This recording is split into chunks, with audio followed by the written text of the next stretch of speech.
সূরা ইখলাস 3 বার পড়েন, নিজেকে বাঁচান। কোরআন মাজিদ আপনার পক্ষে কথা বলবে। রাতে সূরা মুলক পড়ে শোন, তাহলে কবরের শাস্তি হবে না, মাপ। রাতে আয়াতুল কুরসি পড়েন, তাহলে আল্লাহর পক্ষ থেকে একজন পাহারাদার থাকবেন। এই যে পাহারাদার আছে। কেন? আপনি কি পড়েছেন ভুলে গেছি। আরে আয়াতুল কুরসি, আয়াতুল কুরসি বুঝেন না নাকি? আয়াতুল কুরসি পড়লে আল্লাহর পক্ষ থেকে একজন ফেরেশতা কি থাকবে? পাহারাদার। কতক্ষণ পর্যন্ত? সকাল পর্যন্ত। লা ইয়াকরুবুকা শয়তান, শয়তান তোমার পাশে যাবে না। আয়াতুল কুরসি খুব পাওয়ারফুল আয়াত, খুব জোরালো আয়াত। আর যখন সূরা বাকারার শেষ 2 আয়াত পড়বেন ঘরে, তখন জিন পালাবে, শয়তান থাকবে না। কোন জিনিস আর তো আপনার পাশে আসতে পারবে না। অন্তত সূরা ফালাক, ইখলাস, নাস নামতে নামতে নামতে নামতে নিচে নেমে গেলাম, দিয়া বললাম যে শুধু সূরা ইখলাস। কয়বার? 3 বার। নিজেকে প্রমাণ করে রাখেন প্রত্যেকদিন যে আমি কোরআন মাজিদ পড়ি। অন্তত নিজেকে বলে রাখেন যে আমি কোরআন মাজিদ পড়ি, অন্তত সূরা ইখলাস প্রতিদিন পড়েন। কোরআন 1 পৃষ্ঠা 2 পৃষ্ঠা। সূরা বাকারা পড়েন। আল্লাহ রাসূল বলছেন সূরা বাকারা পড়ে যে তার বাড়িতে বরকত নাযিল হবে, ব্যবসা বাণিজ্য নিরাপদে থাকবে, অর্থ সম্পদ বেশি হয়ে যাবে। আর সূরা বাকারা পড়ে না যে তার উপরে হাসরাত, অপমান, ক্ষতি, লস, ঝামেলা, সমস্যা সব নেমে আসবে সূরা বাকারা না পড়লে। তারাকা হাসরাতুন ওয়াখযক বারাকা, পড়লে বরকত নাযিল হয়, ছাড়লে ধ্বংস নাযিল হয়। মন মতো চলে কে? দাড়ি চাঁচে যে, ছোট করে যে। মন মতো চলে কে? টাকা অনুযায়ী প্যান্ট লুঙ্গি পরে যে। মন মতো চলে কে?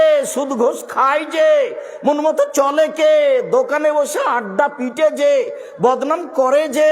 আর ল্যাংটা মেয়ে দেখে চক্ষু ঠান্ডা করে, কলিজা ঠান্ডা করে, মন ঠান্ডা করে। বেটা রং মাখানো পতিতালয়ের মেয়েকে দেখে চক্ষু ঠান্ডা করে জান্নাত কিনতে চায়। জান্নাত পড়ে আছে হজবাতে নারবি শাহওয়াত, জাহান্নাম ঘেরা আছে মনের প্রবৃত্তি দিয়ে। অহজবাতিল জান্নাত বিল মাকারে, নিয়ম নীতি, কষ্ট, ক্লেশ, ত্যাগ, তিতিক্ষা, অনেক কিছু দিয়ে জান্নাত ঘেরা আছে।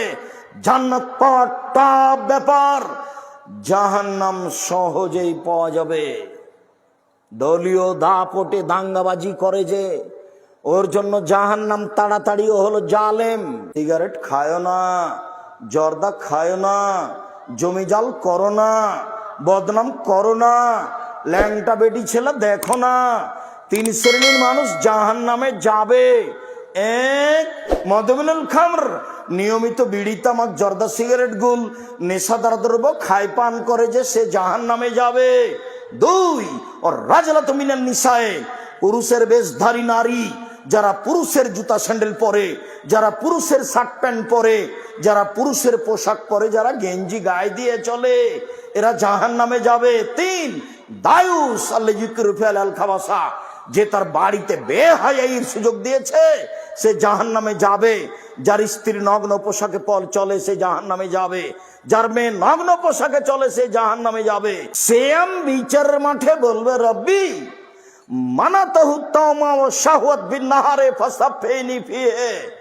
আমি শ্যাম বলছি, আমি রোজা বলছি, এই লোকটাকে আমি দিনে খেতে দিনি, প্রবৃত্তি অনুযায়ী চলতে দিনি।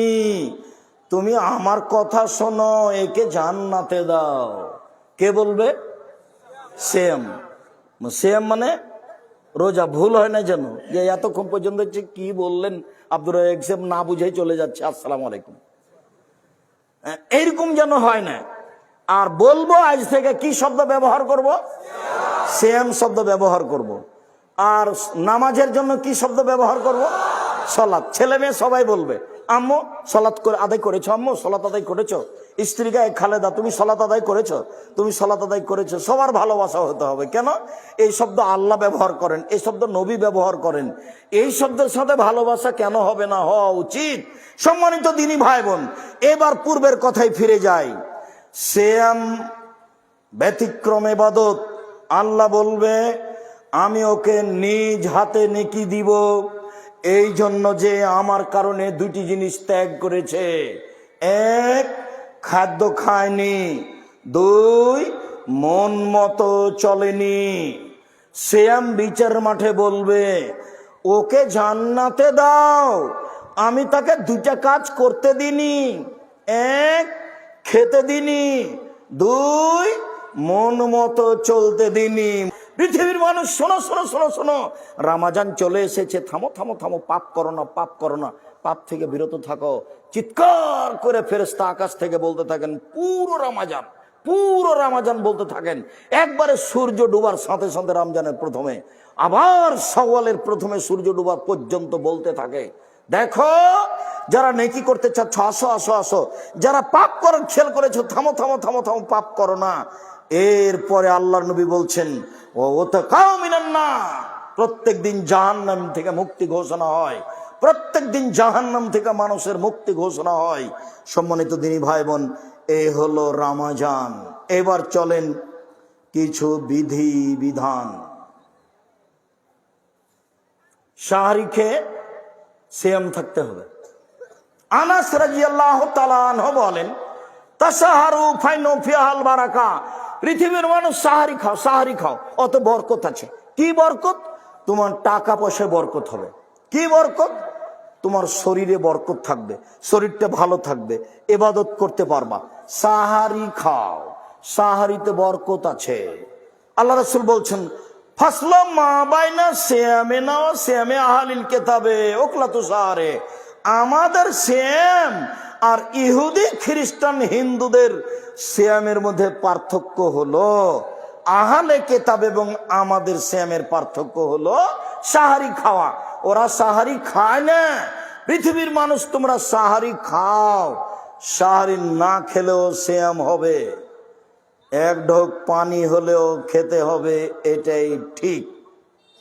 আজান হচ্ছে, খাদ্য রেডি হয়েছে, খান, কোনো সমস্যা নেই। আজান চলছে, আজান হয়ে গেছে, খাদ্য সামনে আছে, খান, তৃপ্তি সহকারে খান, কোনো সমস্যা নেই। উল্লেখ্য যে না খেলেও সিয়াম রাখতে হবে, ফরজ সিয়াম। নফলও রাখা যায়, ফরজও রাখা যায়, না খেয়ে খাওয়া ভালো। উল্লেখ্য যে রাতে যদি স্বামী স্ত্রী মিলনে গোসল না হয়, আজান হয়ে যায়, দিন হয়ে যায়, গোসল করে রোজা সিয়াম থাকেন, কোনো সমস্যা নেই। উল্লেখ্য যে রমজান মাসে যদি দিনে ঘুমের কারণে স্বপ্নদোষ হয়, কোনো সমস্যা নেই। উল্লেখ্য যে খুব গরম, পিপাসা লেগেছে, ঘন্টার ঘন্টা গায়ে পানি ঢেলে শরীর ঠান্ডা করলে, পিপাসা কমালে কোনো সমস্যা নেই। উল্লেখ্য যে শ্বাসকষ্টের কারণে ইনহেলাল ব্যবহার করলে সিয়ামের কোনো সমস্যা নেই। উল্লেখ্য যে গায়ের রক্ত আর একজনকে দিলে, রক্ত দিলে সিয়ামের কোনো সমস্যা নেই, তবে রক্ত নিলে সিয়াম ভেঙে যাবে। উল্লেখ্য যে কাঁচা ডালে, পেস্টে সারাদিনের যে কোনো সময়ে মেশক করলে, দাঁত পরিষ্কার করলে কোনো সমস্যা নেই।